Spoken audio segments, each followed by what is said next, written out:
Grandmaster John Nunn created this book that is a collection of 46 of his games, and they are annotated move by move, like another book that I think he made, that maybe the title was just move by move. Honestly, the annotation are really overwhelming in my opinion, because sometimes you want just to move through. But for some people that don't know what a certain move means or something, maybe it's useful. I don't know if you really will play all the variation that he gives over the board, and if you understand them, or if they create more and more questions. In any case, it's a collection of 46 games. I want to present you game number 9, John Nunn against M. Scheer, played in Vejle 1994, is a Sicilian defense. So Nunn is white, he plays e4, c5, and he answers with c3. c3 can be the Alapin or can return in other systems, it depends. Here it says, what's this? The offer of beating the Sicilian, dodging the critical lines? Well, yes, sometimes you have just to be practical. There is no doubt in my mind that if you really want to test the Sicilian, then you have to play the main lines of the open Sicilian. The problem is that there are just so many of them: Najdorf, Sveshnikov, Dragon, Taimanov, Kahn, Scheveningen, and many lesser lines. Each of these has its own huge body of theory, and keeping up with developments in all of them is a substantial task. When you are young and have a large appetite for theory and more time, taking on such burden is no problem. But as you become older, with other demands on your time, family, job, etc., then it becomes more and more difficult to keep up with everything. At this stage, it may make sense to reduce your theoretical overhead by adopting one of a lesser line against the Sicilian, 2c3 or the closed Sicilian, or lines with bishop b5. Closed Sicilian is knight c3, and then there is of course bishop b5 when it's knight f3, knight c6, bishop b5. I was toying with 2c3, mixing it up with open Sicilians, however my results with 2c3 were not especially good. And this is strange, because in reality there is another Grandmaster, now dead, Sveshnikov, that he said that 2c3 put bread on his table, on his family table, okay? So he was winning game after game thanks to 2c3. Now, guys, I can continue to read you all of this that he wrote, and it's great. But as you can see, just for one game that is like 26 moves, he has 1, 2, 3, 4 pages.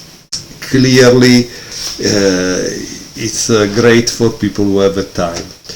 Now, let's go on d5. Here he says the other major lines are knight f6, d6, g6, of course, it can be everything. So, d5, e takes d5, queen takes d5, and knight f3. There aren't any major advantages to playing this rather than the immediate d4. Perhaps the only possible point is after that knight f3, e5, white can try knight a3, rather than transposing to d4. Okay, so, but because you see, this is the thing, okay, what does it even mean? What does it even mean, this note? Okay, so I don't know. What is if you don't see an entire game with knight f3 and e5, right? I don't know how you understand him, because this guy is a grandmaster, a professional grandmaster, So he has played chess all his life, and so he has a library in his mind of games that maybe he uses as models for when he play a certain opening. But we are not professional grandmasters, right? Okay, so after knight f3, black played knight c6. d4, bishop g4. He says this combination of knight c6 and bishop g4 is unusual but perfectly playable. Okay, bishop e2, and he played e6. After this I was already on my own. Adams and I look at c takes d4, c takes d4, e6, but we didn't examine the immediate e6. Okay, and here obviously there is a lot of the lines that he thought they would be played. Okay, let's see what happens. h3. So here it says that it's a good idea to push the bishop back, okay? So that move is justified. Bishop h5, c4. This is white's only chance to demonstrate that e6 is wrong. After castle, black can exchange on d4, and we are back in standard lines. Okay, queen d6. And now white make a mistake. I don't know why he played that. Okay, he played g4 and gave a weak move or a wrong move sign. Despite its success in this game, I now have to admit that this move is wrong.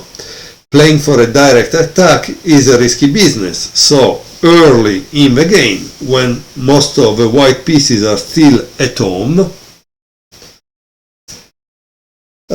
if the attack fails to break through, then white's self-inflicted weaknesses may well prove fatal.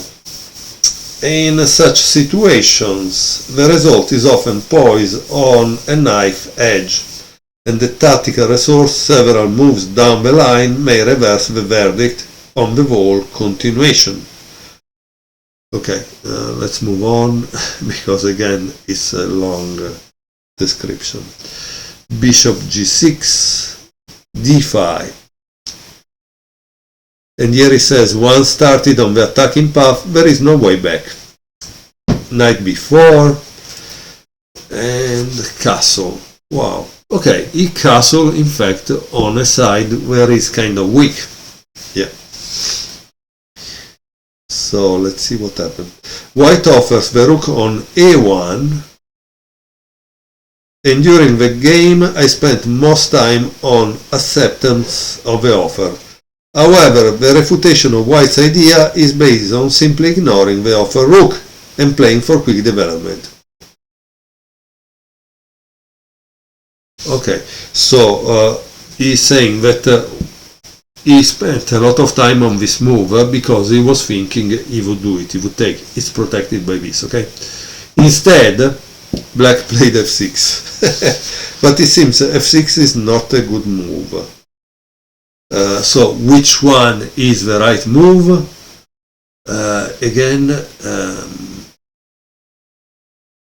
oh my god, there is like an entire page of analysis here. That's crazy. So this was what I would call a critical moment in the game, and he made a page of analysis to find which one is the right move. Okay, I really wish you all the best, and that you will buy the book and check all his analysis. I will not do that because I just, I'm a kind of old, and maybe I have only 20 years left, so I would like to spend them doing something else. f6. was the move he played, but believe me, there is one entire page of analysis on what black could have done. Okay, believe me. He played knight c3, and now he finally goes for the rook on a1 with knight c2. And let's see what happens. Knight b5, queen b6. Obviously you cannot go here because there is d takes e6 and it's a mess, so queen b6. Bishop f4. Now also white has this kind of thing that he goes on c7, but obviously the move is e5, right? You don't want to let him play knight c7. And now, guys, this is what I find useful. What would you play if you were white? Okay? So now you can really think, get your 3 minutes thing, turn it and say, okay, I will think for 3 minutes what I would play in this situation. And the white played knight takes e5. This is the refutation of black's play. White not only ignores the a1 rook, but sacrifices an additional knight. The newly open lines, coupled with black's poor development, give white a tremendous attack. Yes, because as you can see, the black king is still in the center, these two pieces are still at home, and white has all the pieces out. Now, to take that thing that is out of the game doesn't matter the least if white is able to create a decisive attack. Obviously, if. So, after f takes e5, let's see one thing. What happens if he takes on a1? Knight takes g6, h takes g6, and knight c7 check, taking back. So, yeah. That thing on a1 is not a good idea. F takes e5. Bishop takes e5. And now black plays long castle or castle queenside. Again, here John Nunn rightly gives analysis on this move, on rook c8, on king f7. Ooh, lot of analysis. It shows you how serious chess is, right? Very, very serious business. g5. The threat of bishop g4 forces black reply because, as you can see, it's a problem, right? h5. And now white plays rook c1. Okay, so as you can see, the black knight was never able to take the rook on a1.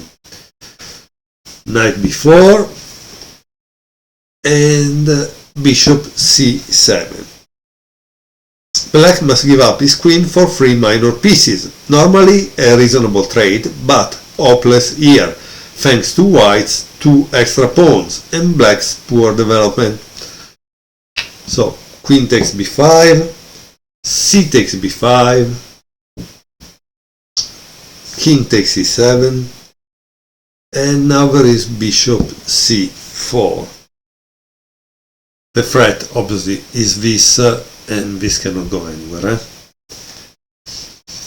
Knight e7 and queen a3. f3. Knight c2 obviously tries to escape on d4. Let's see what happens. Rook f d1, knight d4, rook takes d4. Yes, this is a great move, right? Why? Because once you open this, yeah, c takes d4, queen f4, king d7, and then there is the final move, b6. And here black resigned. So why did he resign? the author gives the following line, okay? He says a6 to prevent bishop b5, obviously, right? And then he plays bishop b3. So in any case, he's going on that diagonal to try to give you a checkmate. Bishop d3, trying to stop. Bishop f4, bishop b5, bishop takes b5, a takes b5, and now there is queen f7, and white mates in a few more moves. So I hope you enjoyed this game from Grandmaster Chess, move by move.